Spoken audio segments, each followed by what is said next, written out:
आइए बच्चों, आज के इस क्लास में हम बिहार बोर्ड क्लास 12 उर्दू का एक बहुत ही इंपॉर्टेंट चैप्टर जिसका नाम है सलाम बिन रज्जाक, इसको हम पढ़कर समझने वाले हैं। बच्चों ये चैप्टर एग्जाम के पॉइंट ऑफ व्यू से बहुत ही ज़्यादा इंपॉर्टेंट है, इसलिए आप इस चैप्टर को बहुत ही ध्यान से समझिएगा। तो चलिए हम शुरू करते हैं। बच्चों सबसे पहले आप हेडिंग को समझिए कि हेडिंग का मतलब क्या है। कह रहा है सलाम बिन रज्जाक। बच्चों बिन का मतलब होता है बेटा, तो क्या कह रहा है सलाम बिन रज्जाक। रज्जाक बेटे हैं सलाम के। इनका पूरा नाम बच्चों सलाम बिन रज्जाक नहीं है, इनका नाम सिर्फ रज्जाक है। ये अपने नाम के साथ अपने वालिद का भी नाम लिखे हैं और इनके वालिद का नाम क्या है सलाम, मतलब रज्जाक बेटे हैं। ये बेटे हैं किन के, सलाम के। इनके वालिद का नाम सलाम है। बच्चों आप भी अपने नाम के साथ अगर अपने वालिद का नाम लिखना चाहेंगे तो आप बिन लगाकर लिख सकते हैं। जैसे बच्चों मैं बोलूं कि तौफीक बिन इस्लाम, मतलब इस्लाम बेटे हैं किन के, तौफीक के। उम्मीद करते हैं बच्चों कि आप इस हेडिंग का मतलब समझ गए होंगे। आइए अब हम चैप्टर को पढ़कर समझते हैं।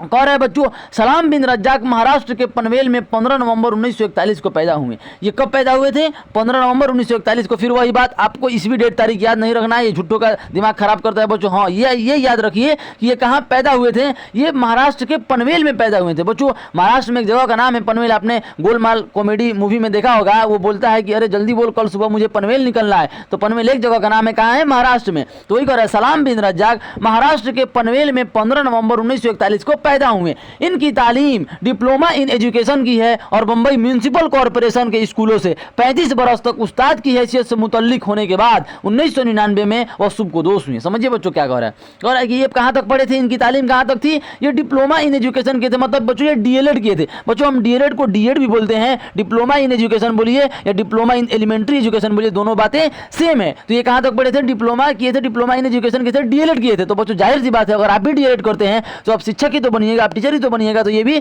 टीचर बने थे। कहाँ?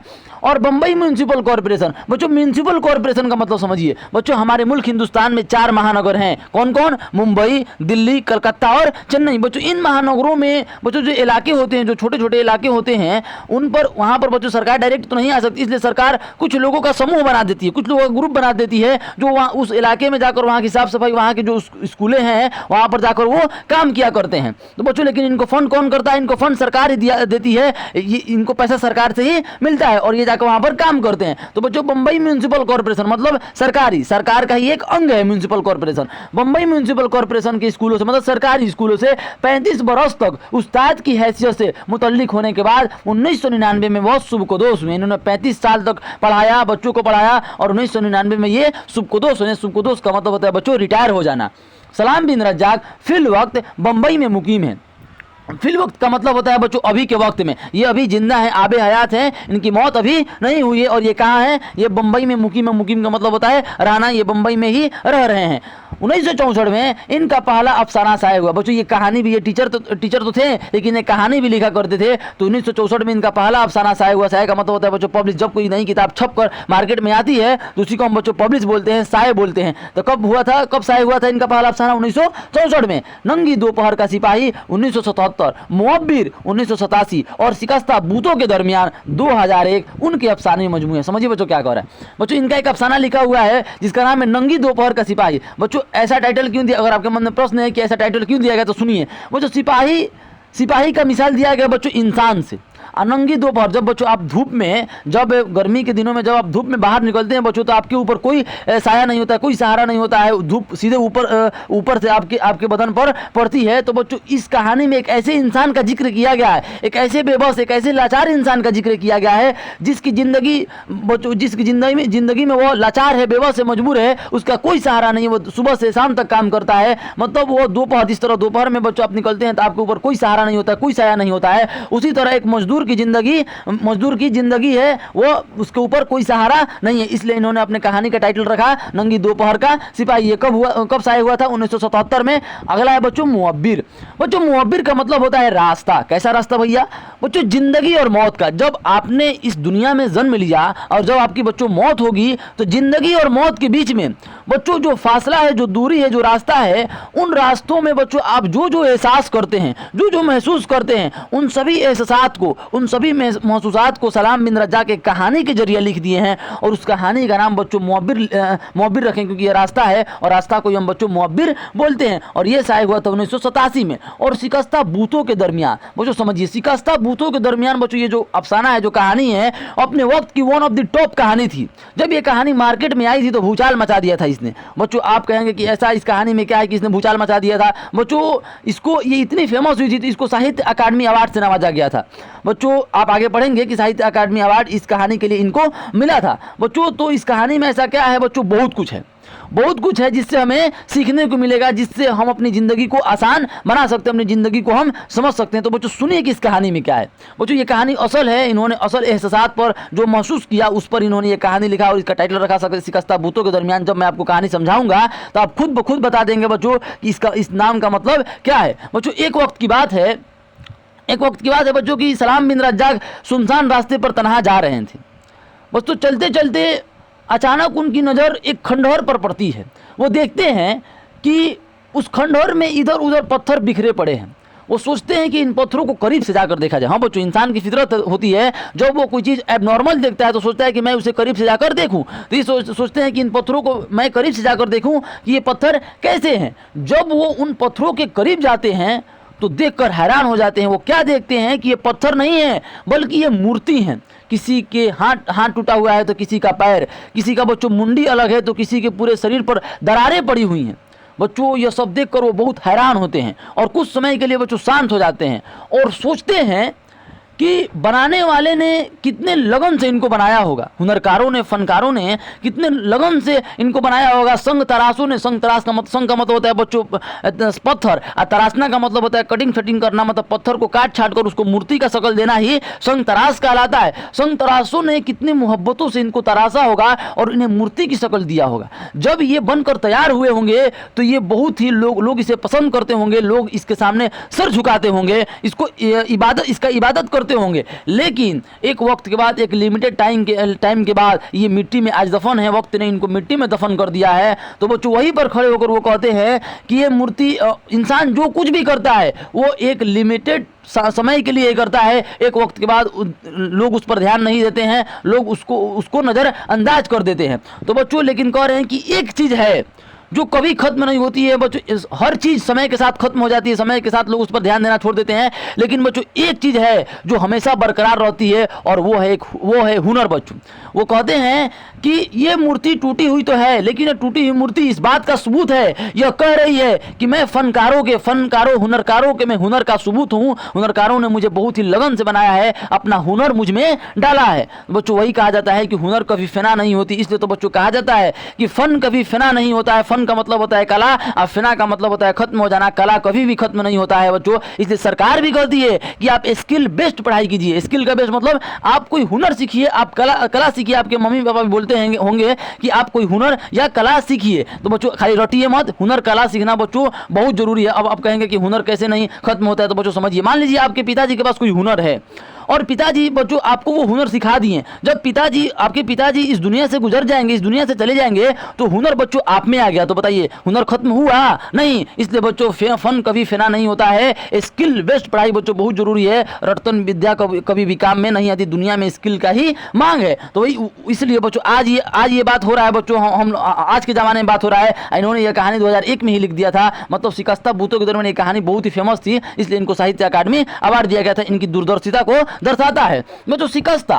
अब समझिए इसके नाम का मतलब क्या है बच्चों। शिकस्त का मतलब होता है टूट जाना, हार जाना। जैसे मैं बोलूं कि मुझे जंग में शिकस्त मिली, मतलब मैं जंग में हार गया, तो शिकस्त का मतलब होता है हार जाना, टूट जाना। बूत का मतलब होता है बच्चों मूर्ति, उसका जमा है बूतों। मूर्ति को हम उर्दू में बूत बोलते हैं। और दरमियान का मतलब होता है बच्चों बीच में। जैसे आप है और टेबल है, बीच में बच्चों किताब है, तो ये कहाँ है, ये जो किताब है कहाँ है, दरमियान में, बिटवीन। आपने पढ़ा होगा ग्रामर में, बिटवीन कब लगता है, जब एक वस्तु दो के बीच में रखी हो, तो वही कहते हैं बच्चों दरमियान। जब वहां पर गए थे, मूर्ति जहां टूटा हुआ था, पत्थर टूटा हुआ बिखरा पड़ा था, तो वहां जाकर वो बीच में ही तो खड़े थे। इसलिए इन्होंने अपने कहानी का नाम ही रख दिया शिकस्ता बूतों के दरमियान। मतलब मैं खड़ा हूं कहां, टूटे हुए मूर्तियों के बीच में। ये कब लिखा गया था? 2001 में। उम्मीद करते हैं बच्चों कि आप शिकस्ता बूतों के दरमियान जो कहानी उसको समझ गए होंगे। माहिम की खाड़ी श्रीपाद कृष्ण कोल्हड़कर की किताबें इन्होंने मराठी से तर्जुमा की। समझिए बच्चों, ये भी कहानी का एक टाइटल है, कहानी का हेडिंग है माहिम की खाड़ी। बच्चों खाड़ी समझते हैं? खाड़ी किसे बोलते हैं बच्चों? ज्योग्राफी वाले आप जानी है, नहीं जानते हैं तो जरूर समझिए। बच्चों देखिए, मान लीजिए समुंदर है, जब समंदर का पानी, समंदर में पानी जाहिर सी बात है, जब ये बच्चों जमीन है, जब समंदर का पानी जमीन को खंदर खंदर के पानी बच्चों काटता है, जमीन को काटता है और उसको डुबा देता है, तो जब जमीन को खंदर खंदर के अंदर तक चला जाए और पूरा बड़ा इलाका बना ले, तो इस इलाके को हम खाड़ी बोलते हैं बच्चों। तो अगर कोई पूछे खाड़ी क्या है, तो जब समंदर का पानी जमीन में अंदर तक चला जाए, जमीन में अंदर तक चला जाए, तो उसे हम खाड़ी बोलते हैं। जैसे बच्चों देखिए, आपने बे ऑफ बंगाल का नाम सुना है? बंगाल की खाड़ी बच्चों, हमारा देखिए हमारा इंडिया है और यहाँ पर बच्चों म्यांमार है, बांग्लादेश है और हमारा कलकत्ता है। तो ये बच्चों यहाँ पूरा जमीन था, समंदर का पानी जमीन को खंदर खंदर को मतलब पूरा अंदर निकल गया और पूरी जमीन, पूरी पानी यहाँ तक आ गया, तो बच्चों ये खाड़ी। तो जैसे मैंने आपको यहाँ पर समझाया कि समंदर का पानी अंदर चला गया, तो यहाँ पर समंदर का पानी अंदर चला गया, तो बच्चों इसी को तो हम बंगाल की खाड़ी बोलते हैं। अगर कोई पूछे कि खाड़ी क्या है, तो जब समंदर का पानी जमीन को खंदर खंदर कर अंदर तक चला जाए तो उसे हम खाड़ी बोलते हैं। तो बच्चों माहिम, महाराष्ट्र में एक जगह का नाम है बच्चों माहिम। ये बच्चों एक तटीय इलाका है, समुद्री इलाका है, तो यहाँ पर बच्चों समंदर का पानी अंदर तक चला गया, इसलिए हम बोलते हैं इसे माहिम की खाड़ी। माहिम एक जगह का नाम है, आपने सुना भी होगा बच्चों माहिम दरगाह, आपने सुना होगा बच्चों माहिम दरगाह जो मुंबई में है। बच्चों जो लैला मजनू का जो गाना है, एक दिल गम से हैरा है मेरी दुनिया वीरा है, नजरों की प्यास बुझा मेरा बिछड़ा यार मिला, ये माहिम दरगाह पर ही शूट हुआ था। तो माहिम एक दरगाह भी है। तो ये माहिम की खाड़ी ये इनके अफसाना का नाम है। श्रीपाद, ये मराठी में लिखी गई थी, श्रीपाद कृष्ण कोल्हड़कर, और इनके लेखक कौन थे? श्रीपाद कृष्ण कोल्हड़कर की किताब इन्होंने मराठी से तर्जुमा किया था। तर्जुमा का मतलब होता है बच्चों ट्रांसलेट करना, एक जबान से दूसरी जबान में कन्वर्ट करना ही ट्रांसलेट कहलाता है, तर्जुमा कहलाता है। तो मराठी से इन्होंने उर्दू में ट्रांसलेट किया था। हिंदी में इनके अफसानों का मजमुआ कामधेनु 1988 में शाये हुआ। समझिए बच्चों, हिंदी में ये हिंदी कहानियाँ भी लिखते थे और इन्होंने 10-15 कहानियाँ लिखी थी, और 10-15 मजमुआ का मतलब होता है बच्चों संग्रह, बहुत सी कहानियों का संग्रह को हम मजमुआ बोलते हैं, और उन मजमुआ को उन्होंने नाम दिया था कामधेनु। बच्चों समझिए कामधेनु का मतलब क्या होता है? धेनु का मतलब होता है बच्चों गाय, मवेशियों का जो बच्चों जो खाना होता है उनके बोरी पर आप देखिएगा लिखा रहता है कामधेनु। कामधेनु बच्चों एक गाय का नाम है, हिंदू धर्म के अनुसार एक गाय का नाम है। ये एक ऐसी गाय है जो हर मुराद को पूरी करती है, जो हर मन्नतों को पूरा करती है, हिंदू लोग मानते हैं। तो बच्चों कामधेनु ये सभी गायों की माँ है। तो बच्चों समझिए इस कहानी का नाम इन्होंने कामधेनु क्यों रखा।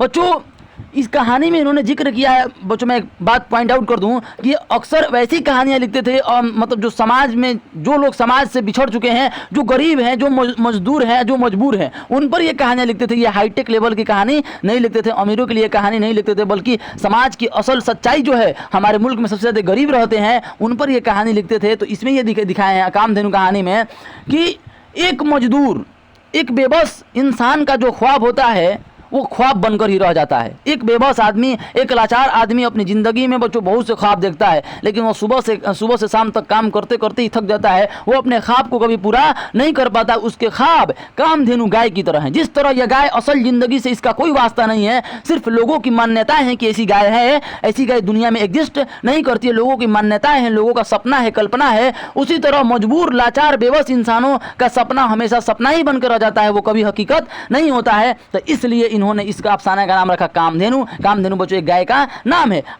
1988 में शाये हुआ। नेशनल बुक ट्रस्ट ने इनकी मर्तबा और मुतर्जिमा किताब असली हिंदी कहानियां 1995 में शाये की। समझिए बच्चों क्या कर रहा है नेशनल बुक ट्रस्ट। बच्चों एक मतलब बॉडी है जो छापती है किताब को, तो इन्होंने एक किताब छापा था। नेशनल बुक ट्रस्ट ने इनकी मर्तबा और मुतर्जिमा किताब असली हिंदी कहानियां का मतलब होता है बच्चों अभी की कहानियां जो हाल ही के वर्षों में लिखी गई हो। 1995 में से इन्होंने छापा था। 1998 में इन्हें साहित्य अकादमी का तर्जुमा अवार्ड दिया गया। तर्जुमा का मतलब होता है बच्चों ट्रांसलेटर। इन्होंने ये एक जबान जो दूसरी जबान में कहानियां होती थी उनको उर्दू में ये लिखते थे, मतलब ट्रांसलेट करके। तो ये बहुत अच्छे बच्चों हर किसी का बस की बात नहीं है ट्रांसलेट कर देना, वो ऐसा शब्द को ट्रांसलेट करना जो बहुत ही भारी होता है। तो इन्होंने तर्जुमा में अपना ये निपुण थे, माहिर थे, इसलिए इनको मतलब साहित्य अकादमी अवार्ड दिया गया था। किस क्षेत्र में? तर्जुमा के क्षेत्र में, ट्रांसलेटर के क्षेत्र में। महाराष्ट्र, उत्तर प्रदेश और बिहार उर्दू अकादमियों ने इन्हें मुतअद्दद बार इनामात से नवाजा। समझिए बच्चों ये बहुत ही अच्छे अफसाना निगार थे, टीचर थे बच्चों, लेकिन इनका कला था। खुदा हर किसी के पास बच्चों कोई ना कोई हुनर देकर भेजे। आप भी हैं तो आपके अंदर कोई ना कोई हुनर जरूर है बच्चों, उस हुनर को आप पहचानिए। तो इनके अंदर ये उस्ताद तो थे, लेकिन इनके अंदर हुनर था अफसाना लिखने का। तो ये कैसे अफसाना लिखते थे? ये दूसरी कहानियों को अपने जबान में ये ट्रांसफर करते थे, ट्रांसलेट करते थे। तो इसलिए इनकी इस काबिलियत को देखकर महाराष्ट्र, उत्तर उत्तर प्रदेश और बिहार उर्दू अकादमियों ने इन्हें मुतअद्दद बार का मतलब होता है बच्चों बार बार, इनाम की जमा होती है बच्चों इनाम की जमा इनामात से नवाजा। 2004 में शिकस्ता बूतों के दरमियान किताब के लिए इन्हें साहित्य अकादमी इनाम से सरफराज किया गया। मतलब ये कहानी बहुत, मैंने आपको समझाया अभी, ये कहानी बहुत ही ज़्यादा फेमस हुई थी, इसलिए इनको साहित्य अकादमी अवार्ड दिया गया। तो बच्चों एक सवाल यहाँ पर आता है कि साहित्य अकादमी अवार्ड किस क्षेत्र में दिया जाता है? हर अवार्ड को बच्चों एक क्षेत्र है ना, और एक इलाका में एक क्षेत्र में दिया जाता है बच्चों। जैसे परमवीर चक्र है तो वो बच्चों शौर्य के क्षेत्र में दिया जाता है कि आप कितने ज़्यादा त्यागी हैं, आप कितने ज़्यादा हिम्मत वाले हैं, तो हिम्मत के क्षेत्र में बच्चों परमवीर चक्र दिया जाता है जो आर्मी को मिलता है। तो बच्चों यहाँ पर साहित्य अकादमी अवार्ड बच्चों जो लिखते हैं ना, लिखना हर किसी के बस की बात नहीं है। हाँ बच्चों, लिखने का तो इंसान कुछ भी लिख सकता है, लेकिन यूनिक लिखना, एक यूनिक स्टाइल में लिखना, अजीब सा लिखना कि लोग पढ़ते ही रह जाए, लोग जब देखें तो उसको देखते ही रह जाए, ये हर किसी के बस की बात नहीं है बच्चों। राइटिंग एक क्रिएशन है, हर कोई इसे नहीं लिख सकता है, तो इसलिए इन्हें राइटिंग के क्षेत्र में जो पुरस्कार दिया जाता है, अगर आप यूनिक लिखते हैं, आप भी अगर आप यूनिक लिखिएगा बच्चों, तो आपको साहित्य अकादमी अवार्ड दिया जाएगा। अगर कोई पूछे कि साहित्य अकादमी अवार्ड किस क्षेत्र में दिया जाता है, तो क्रिएशन, रिटन क्रिएशन के क्षेत्र में दिया जाता है।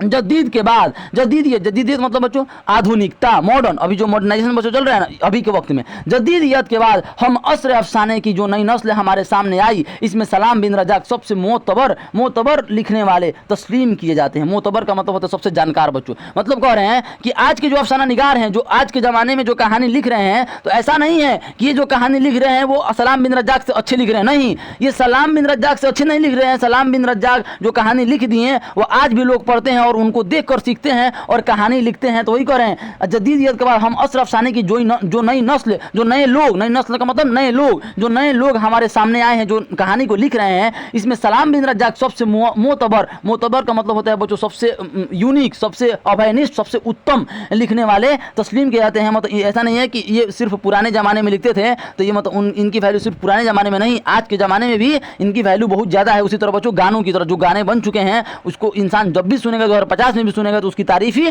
करेगा। इन्होंने इलामती तर्ज इजहार में सराहत का तौर शामिल करके यह रास्ता दिखाया कि हमारे रवायती अफसाने का जादू अभी खत्म नहीं हुआ है और नए अफसानों में इसके लहू को शामिल कर लिया जाए तो बेहतर नतायज बरामद हो सकते हैं। समझिए बच्चों क्या कह रहे हैं कि इन्होंने अलामती तर्ज इजहार में, समझिए क्या कह रहे हैं, जब ये कहानी लिखते थे तो ये कहानी बच्चों भाषण के रूप में नहीं लिखते थे, बल्कि ये कहानी में अलामत का मतलब बच्चों होता है निशानी, चिन्ह।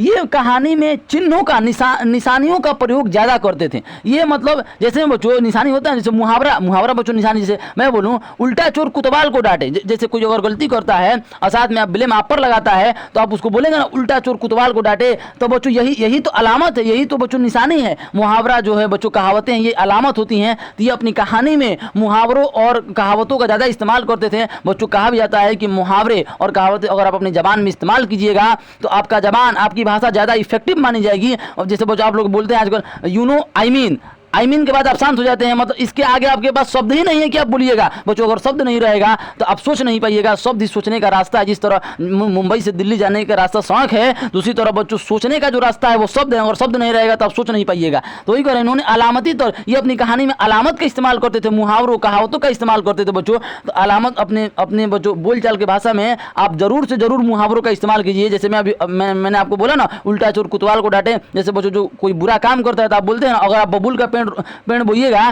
तो आपको फल, आम का फल नहीं मिलेगा, बबूल का ही फल मिलेगा। तो इन्होंने अलामती तर्ज इजहार में सराहत का तौर शामिल करके अलामती, इन्होंने जो तर्ज इजहार रखा, जो बयान, जो लिखने का जो माध्यम रखा, वो अलामत रखा, वो मुहावरों का रखा, सराहत का तौर शामिल करके यह रास्ता दिखाया कि हमारे रवायती अफसाने, रवायती मतलब बच्चों जो पुराने ज़माने में अफसाने लिखे जाते थे, पुराने ज़माने में अफसाने कैसे लिखे जाते थे, उनमें निशानी, उसमें अलामत का इस्तेमाल किया जाता था, उनमें मुहावरों का, उनमें कहावतों का इस्तेमाल किया जाता था।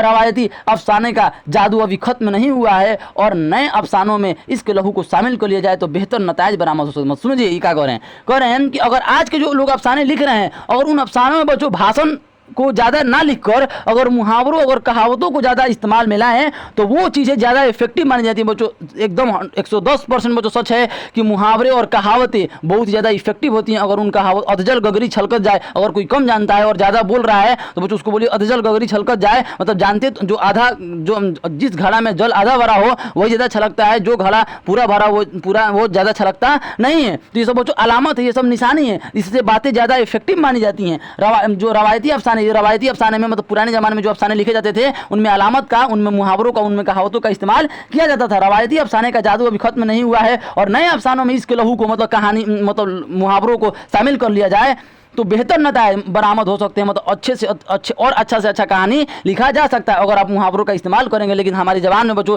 इसके माध्यम से आप ये भी समझिए कि आजकल के हमारे ज़बान में बच्चों मुहावरे और जो कहावतें हैं वो खत्म हो चुके हैं। लोग सिर्फ कह रहे हैं यू नो आई मीन, इसके आगे आपका शब्द नहीं है कि आप बोलिएगा। लेकिन बच्चों आप गौर कीजिए कि अगर आपके पास शब्द नहीं रहेगा तो आप सोच नहीं पाइएगा। नफ्सियाती सतह पर बच्चों नफ्सियाती समझिए इसका मतलब क्या है।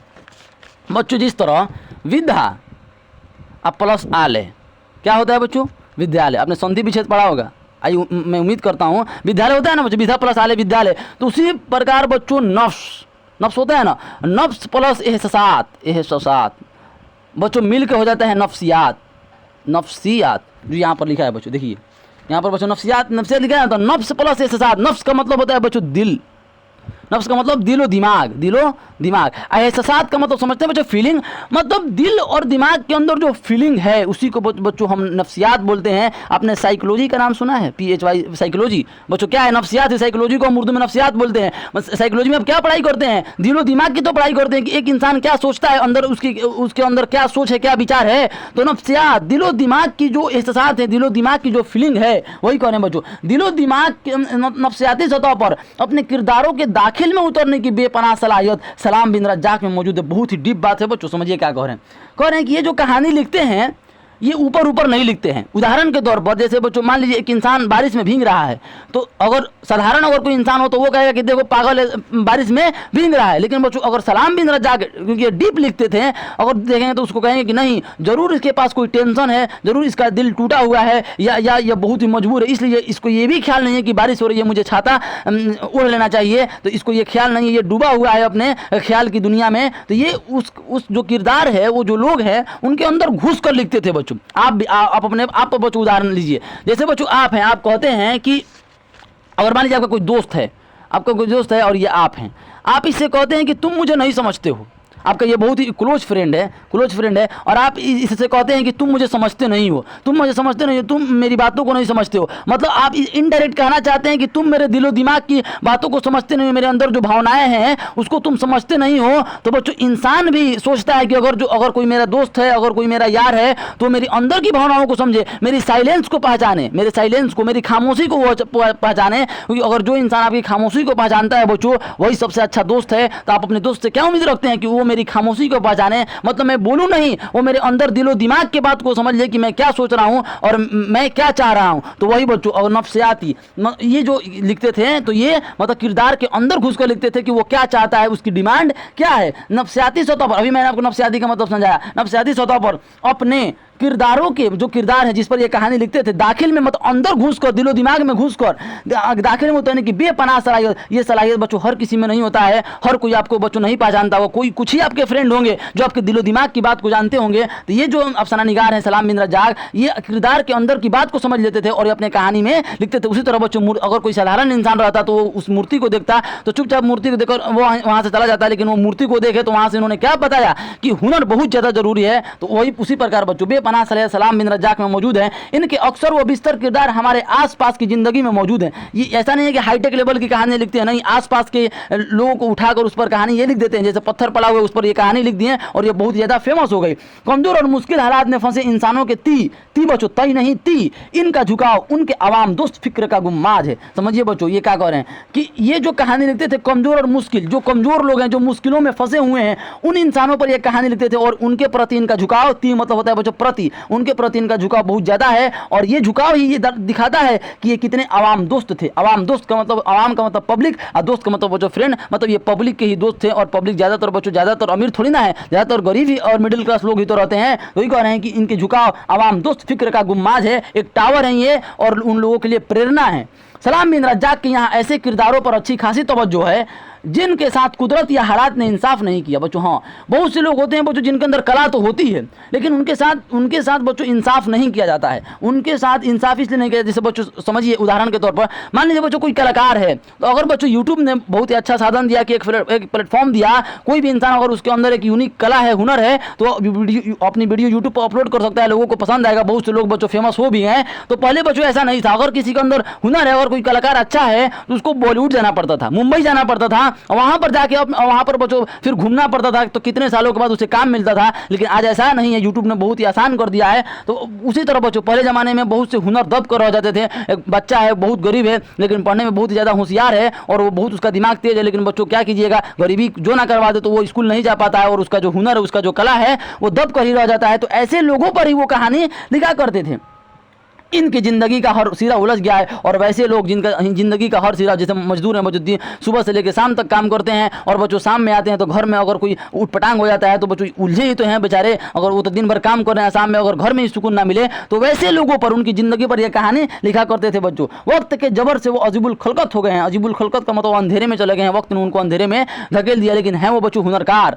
लेकिन उनके ती वाजे इंसानी बर्ताव के सलाम, लेकिन उनके ती मतलब उनके प्रति, ती का मतलब प्रति, लेकिन उनके प्रति वाजे इंसानी बर्ताव की सलाम बिन रज्जाक भरपूर वकालत करते हैं। समझ, वकालत का मतलब समझते हैं ना बच्चों, वकील जो वकालत करते हैं, किसी के बारे में बोलना, किसी के बारे में अच्छाई को बयान करना ही वकालत कहलाता है बच्चों। समझिए क्या करें, कहें कि अगर कोई मजदूर है, अगर कोई कूली है, तो आप उसे गलत मत बोलिए। बच्चों आप लोग बोलते हैं मजदूर है, नहीं बच्चों, अगर वो मजदूर नहीं रहता, अगर वो मिस्त्री नहीं रहता, अगर वो कूली नहीं रहता, तो क्या आपका घर बन जाता? नहीं। तो हर इंसान के काम की आप इज्जत कीजिए। हाँ, आपको नहीं करना है आप वो काम मत कीजिए, आपको दूसरा काम करना है, लेकिन आप किसी के काम को बच्चों बुरा मत बोलिए। हर किसी का काम इंपॉर्टेंट है। दुनिया अगर बच्चों, अगर हर कोई अगर यही सोचने लगे कि मैं ये काम करूंगा, तो दुनिया नहीं चलेगी, दुनिया ठप हो जाएगी बच्चों। इसलिए आप हर किसी के काम का बच्चों बड़ाई कीजिए, हर किसी के काम की इज्जत कीजिए और किसी को बच्चों मतलब बदजबानी मत बोलिए, किसी को मतलब गलत मत बोलिए। अगर मजदूर है तो उसको बच्चों आप कहोगे बोलिए या उनका नाम धरकर बोलिए, यह अच्छा रहेगा बच्चों। लेकिन आप किसी के साथ बदजबानी से पेश मत आइए कि ये मजदूर है, ये क्या कर लेगा। बच्चों हर किसी को अपनी इज्जत पसंद होती है, कि वो चाहता है, हर इंसान चाहता है कि मेरी हर कोई इज्जत करे। तो उसी तरह बच्चों अगर कोई मजदूर है, कूली है, तो उनके काम को आप बुरा भला मत बोलिए। हर इंसान का काम इंपॉर्टेंट है। अगर एक मजदूर न रहता तो आपका घर नहीं बनता। अगर आप जिस टेबल पर बैठकर पढ़ाई कर रहे हैं, अगर बच्चों नहीं होता बढ़ई, तो क्या वो टेबल बनता? तो हर किसी के काम की आप इज्जत कीजिए। तो वही इस कहानी में बताए हैं बच्चों, देखिए यहाँ पर लिखे हैं। लेकिन इनके तिवाजे इंसानी बर्ताव, जो इंसान बर्ताव को जो बच्चों मतलब छोटे काम करते हैं तो लोग इनको भला बुरा बोलते हैं। नहीं, अगर वो इंसान नहीं रहता तो आपका काम नहीं होता। इंसानी बर्ताव, जो इंसान बर्ताव करते हैं गलत भला बुरा बोलते हैं, सलाम बिन रज्जाक भरपूर वकालत करते और कहते हैं कि नहीं, ऐसा आपको नहीं बोलना है, हर किसी का काम इंपॉर्टेंट है। फसादात और नए सामाजी मजहबी तनाजुर, तनाजुर का मतलब होता है बच्चों दृश्य सीन। फसादात का मतलब होता है बच्चों लड़ाई, जो हिंदू मुसलमान बच्चों लड़ाई होता है तो उन पर भी वो कहानी लिखे हैं कि लड़ाई झगड़ा से कुछ मिलने वाला नहीं है। जंग क्या मसलों का हल देगी, जंग तो खुद एक मसला है बच्चों। रात लिखे हैं वो शाहिर साहब कि जंग क्या मसलों का हल देगी, जंग तो खुद एक मसला है। लड़ाई झगड़ा से बच्चों कुछ नहीं मिलने वाला है। लड़ाई झगड़ा अपने आप में ही यह समस्या का समाधान नहीं है, अपने आप में एक समस्या है। जंग क्या मसलों का हल देगी, जंग तो खुद एक मसला है। फसादात और नए समाजी और मजहबी तनाजुर का भी इन्होंने अपने अफसानों में बाज़ाब्ता मुताला किया है। लड़ाई झगड़ा नहीं करना चाहिए, ये भी अपने अफसाने में लिखे हैं। उम्मीद करते हैं बच्चों कि आप सलाम बिन रज्जाक के बारे में मैंने जो समझाया वो आपको समझ में आ गया होगा। अगले क्लास में हम इनके द्वारा लिखी गई कहानी इब्राहिम सक्का को पढ़ेंगे। धन्यवाद।